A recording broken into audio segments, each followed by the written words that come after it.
Ora, aquele que faz qualquer obra, não lhe é imputado o galardão segundo a graça, mas segundo a dívida. Mas aquele que não pratica, porém crê naquele que justifica o ímpio, a sua fé lhe é imputada como justiça.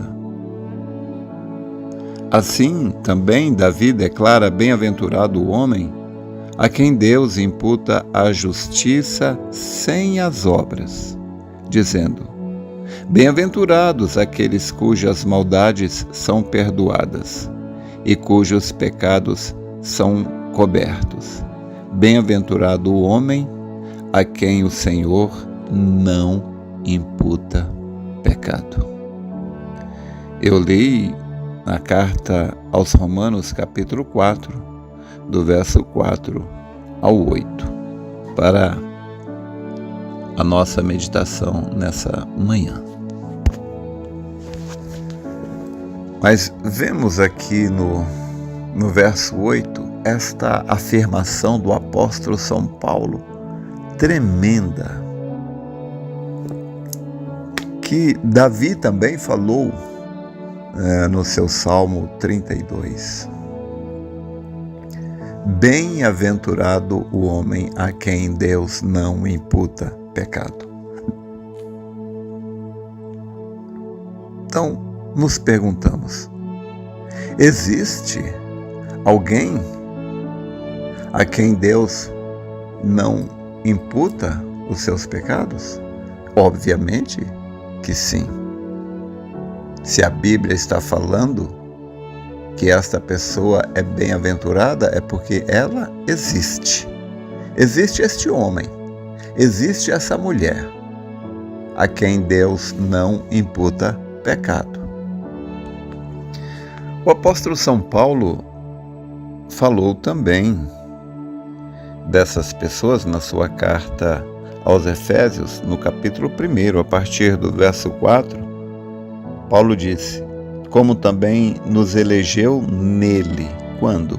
Antes da fundação do mundo, para que fôssemos santos e irrepreensíveis diante dele em amor, e nos predestinou para filhos de adoção por Jesus Cristo, para si mesmo, segundo o beneplácito de sua vontade, para louvor e glória da sua graça, pela qual nos fez agradáveis a si no amado. Então, esta pessoa de quem o apóstolo São Paulo está falando aqui em Romanos, capítulo 4, que a quem Deus não imputa pecado, é o eleito.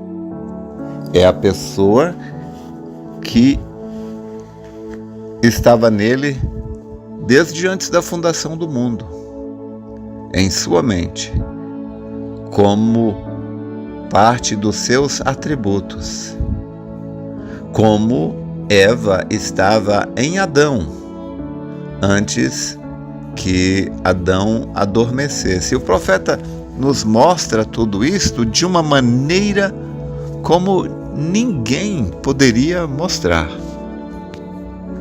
Então, Adão foi criado de uma maneira como todo o livro do Antigo Testamento, todos os livros do Antigo Testamento ali. O Antigo Testamento em si é uma maquete, é uma sombra, um tipo do Novo Testamento. Israel era no natural o que a noiva é no espiritual. Então Israel saiu de uma terra, o Egito, para outra terra, a Palestina. E a noiva sai de um mundo material, um mundo de pecado, para um outro mundo espiritual, a Nova Jerusalém. Então, Israel cruzou o deserto e nós estamos cruzando um deserto. Israel enfrentou os gigazeus, filisteus, amorreus, e nós enfrentamos demônios. Então, Israel é um tipo da noiva do eleito. Então, nós vemos ali em Adão que quando Deus criou Adão, Eva estava nele. Então, Deus formou um corpo para Adão. E neste corpo, Adão estava só. Todos os animais tinham macho e fêmea, mas Adão estava só. Como Deus também estava só. Mas então Deus fez Adão adormecer. E do seu corpo ele tirou ali uma costela e daquela costela ele formou um outro corpo. Chamou Eva. E ele pegou parte do seu espírito e colocou em Eva. Agora veja, o corpo de Eva foi formado. Então Deus formou um outro corpo, chamado Eva, mas Deus não formou um outro espírito. Aí está a coisa. Deus não formou um outro espírito para colocar em Eva. Deus pegou parte do espírito de Adão e colocou em Eva. Um retrato exato e perfeito de que a noiva, ela não tem um outro espírito. Ela tem o espírito da palavra, por isso ela é a noiva, a palavra. Então, o profeta nos mostra que quando Jesus estava ali no Getsêmani, que ninguém sabe o que foi aquilo, ninguém sabe o que Jesus passou no Getsêmani. Nós lemos ali que seu sofrimento foi tão intenso que seu suor se transformou em gotas de sangue. Tudo bem, nós podemos ler ali, mas saber o que ele passou, o que ele sentiu, ninguém sabe, só Deus. E Deus o deixou. Deus o deixou porque ele tinha que morrer uma morte mortal. Então, o profeta fala que enquanto Jesus Cristo caminhava para o Calvário, Deus olhou de cima e viu a noiva no noivo, porque ele não tinha tirado a noiva do noivo ainda, do mesmo modo que quando Adão adormeceu, também Deus ainda não tinha tirado Eva de Adão. Então Jesus Cristo foi para o Calvário para ser adormecido, como o primeiro Adão foi adormecido, mas claro, segundo Adão, que é Cristo, este adormecer foi a sua morte por crucificação.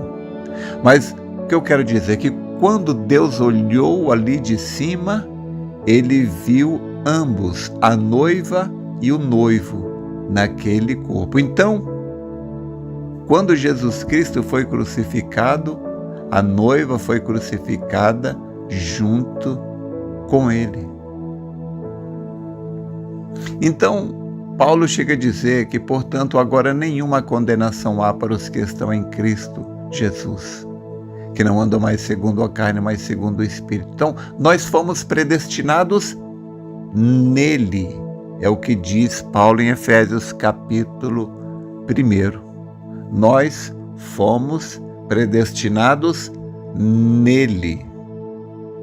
Nós morremos nele, com ele. Quando ele morreu ali na cruz, nós estávamos nele. Agora, obviamente,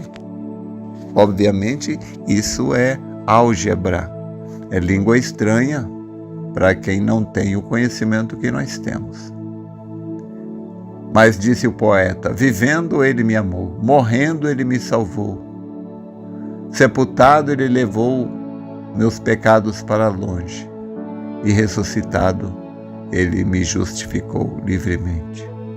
Então, aí agora Paulo está dizendo: bem-aventurado o homem a quem Deus não imputa pecado. Claro, Ele não poderia.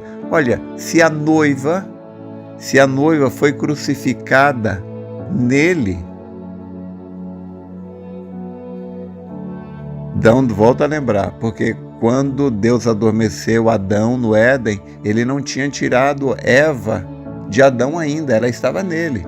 Então, do mesmo modo, quando Jesus foi morto no Calvário, a segunda Eva, que é a noiva de Jesus Cristo, estava nele, não havia sido tirada ainda. Então nós morremos nele, com ele. Ele pagou o preço. Nós fomos elegidos nele. E agora Deus não poderia imputar este pecado sobre sua noiva, que morreu com ele ali na cruz do Calvário. Oh, Deus! Então, a posição em que Deus nos colocou, porque fomos elegidos nele, desde antes da fundação do mundo, para que fôssemos santos e irrepreensíveis em amor. Então, esta é a posição do eleito. Milhões, talvez bilhões, não sei. Milhões e milhões de pessoas serão salvas e vão habitar neste planeta todo. Será maravilhoso. Eles vão plantar e colher, vão viver verdadeiras vidas. E eles vão colher e vão levar do fruto da terra até os portões da cidade. Mas eles não entrarão na cidade, porque ali ninguém entra na cidade, senão a noiva eleita. Então, os 144 mil judeus, que também foram eleitos, predestinados para esse propósito, 12 mil de cada tribo, como diz a Bíblia, eles vão pegar este alimento e servir a noiva ali no palácio. Pensa, meu irmão. Pensa, meu irmão. Pensa, minha irmã. Já te foi revelado que você é um dos tais, pensa nisto. O gozo, a honra, o privilégio que Deus te deu. Ô pastor, como é que eu posso saber se eu sou um dos tais? Bom, você é aquilo que você pratica. Então, assim, não exatamente no mundo físico, não é disso que eu quero dizer. Eu quero dizer que a sua fé, o seu nível de fé, é o que te vindica, é o que te identifica.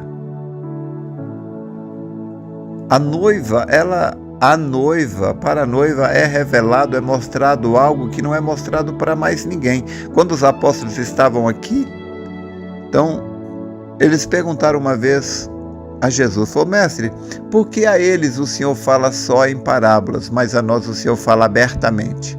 Jesus Cristo disse: porque a eles não é dado conhecer os segredos do reino de Deus, mas a você é dado. Então, irmão, o que te vindica é o que você sabe, é o que você consegue ver.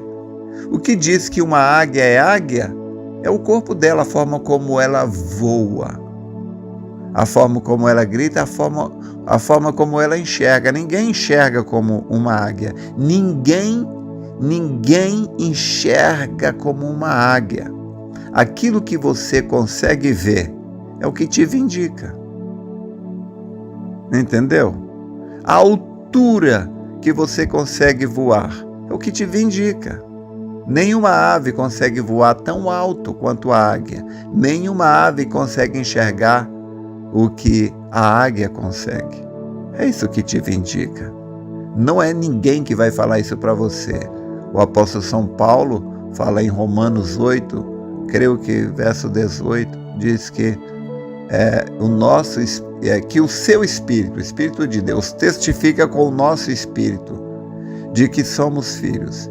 E se somos filhos, somos logo herdeiros também, herdeiros de Deus e co-herdeiros de Cristo. Se é certo que com Ele padecemos, para que também com Ele sejamos glorificados. Então, o seu nível de revelação denuncia a que grupo você pertence. Espero ter te ajudado. Deus te abençoe.